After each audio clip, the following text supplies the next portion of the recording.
কৃষ্ণ। আজকে আপনাদের কাছে রঘুনাথের যে বৈরাগ্য সেই কথা আলোচনা করব।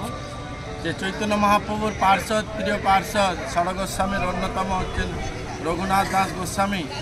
তিনি হচ্ছেন খুব সম্ভ্রান্ত জমিদার পরিবারে জন্মগ্রহণ করেছিলেন, কিন্তু মহাপ্রভুর প্রেমে ব্যাকুলিত হয়ে তিনি গৃহ, আত্মীয় স্বজন, পরিজন সব ত্যাগ করে তিনি পুরীধামে এসে অবস্থান করতেন। শুধু পুরীধামে অবস্থান করতেন না, তিনি মাঝে কিনে ভিক্ষা করে করতেন। সিংহদ্বারে যখন ভিক্ষা করতেন, মহাপ্রভু একদিন জিজ্ঞেস করছেন, রঘুনাথ কি করছে এখন? না, সিংহদ্বারে ভিক্ষা করছে। শেষকালে বেশ্যাবৃত্তি শুরু করেছে। তাই রঘুনাথ সেইটাও ত্যাগ করে দিলেন। ত্যাগ করে দেওয়ার পর তিনি কি করেছেন না, এখানে যে মার অন্ন যে নালা দিয়ে বেয়ে যায়, সেই অন্ন ধুয়ে যখন খেতেন, মহাপ্রভু জিজ্ঞেস করছে, রঘুনাথ তুমি কী সেবা নিচ্ছ? এত অমৃত?